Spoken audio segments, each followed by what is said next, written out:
Hello YouTube, today I have something very interesting for you. If you are interested to increase the horsepower of your car and you don't want to spend a lot of money, you don't want to update the exhaust and stuff like that, you should start with something very small and which is very cheap, and you can do it by yourself. There is no doubt you can do it. So today what we're gonna do, we have a Mercedes C220D over here. So what we're gonna do today, we're gonna clean the airflow sensor today. So what is an airflow sensor? Airflow sensor is a sensor which tells the computer of your car how to compensate the fuel and everything else. If the airflow sensor is dirty or has a lot of muck on it, what's gonna happen? It's not gonna tell the computer the right amount of fuel to send in the engine, which will enrich the combustion chamber, and it will consume a lot of fuel, but it wouldn't provide as much power as you need from it. So let's see what we're gonna do today. So if you come over here, so this in Mercedes C220D, this is the airflow filter, and this is a part which goes in the middle of that. So this goes over here, and this is the thing we're going to be focusing to. This is called an airflow sensor. So if you see from here, you see the white stuff in there, and there is some grooves in it. See that groove over there, and there's small tongue in that. So that tongue is actually the sensor. So if you see on that side, the sensor is quite dirty, and it definitely needs some kind of TLC. So how we can clean this airflow sensor? So there is this company, Lucky Molly.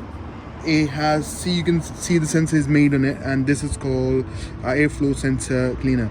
So what you need to do is you need to, if you see there is some dust on it, which you can take by your finger like that, try and lose some dust. If you can lose the dust like that, then you shake it well and you clean the sensor like that.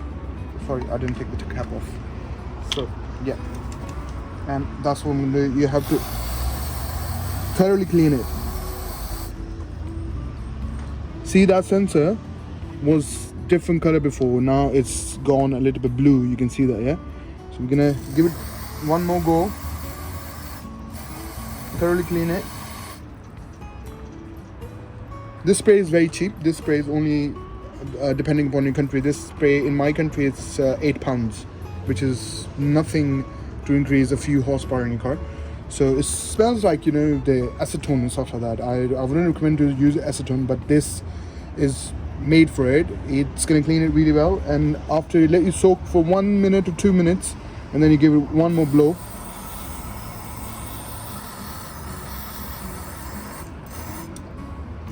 Of course on the other side as well. There you are. So let's have a look how the sensor is clean. Look, you can see the sensor is quite neat now. This tongue is quite neat.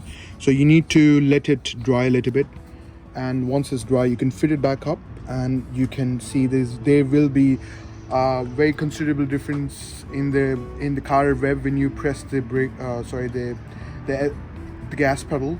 The car is going to respond a little bit better, because this sensor is going to tell the computer now how to compensate the air and the fuel in the combustion chamber, and it's going to give you more rich, nice, and exactly what the car needs to push you forward, to give you a very, very good speed, and the rev power is also going to increase. This is not a gimmick, this is an actual thing.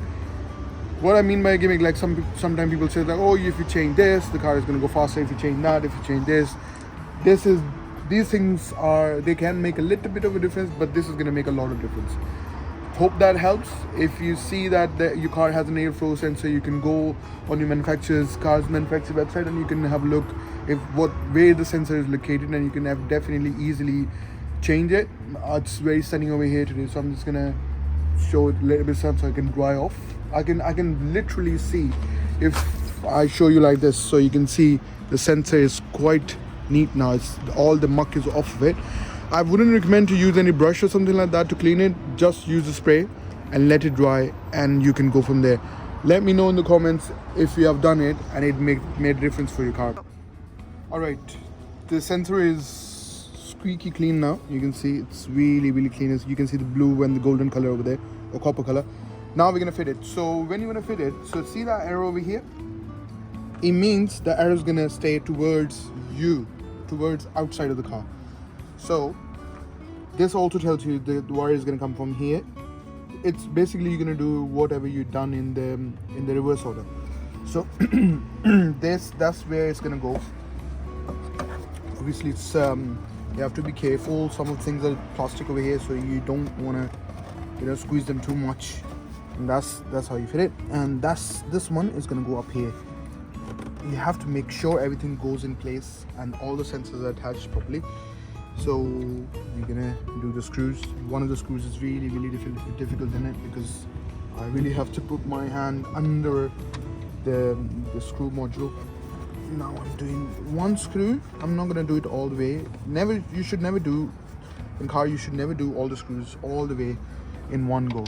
Because there should be some room of wiggle in there. Or the other screw is down here. You see that over there? And that's the other screw. So I'm gonna do this and I'm gonna come back. All right, guys. It's in there now. It was a little bit of a struggle to do these two screws. There's one down there, one up here. You have to have something accessory like this which can go under and to fix it. Now the final step is to put the sensors in.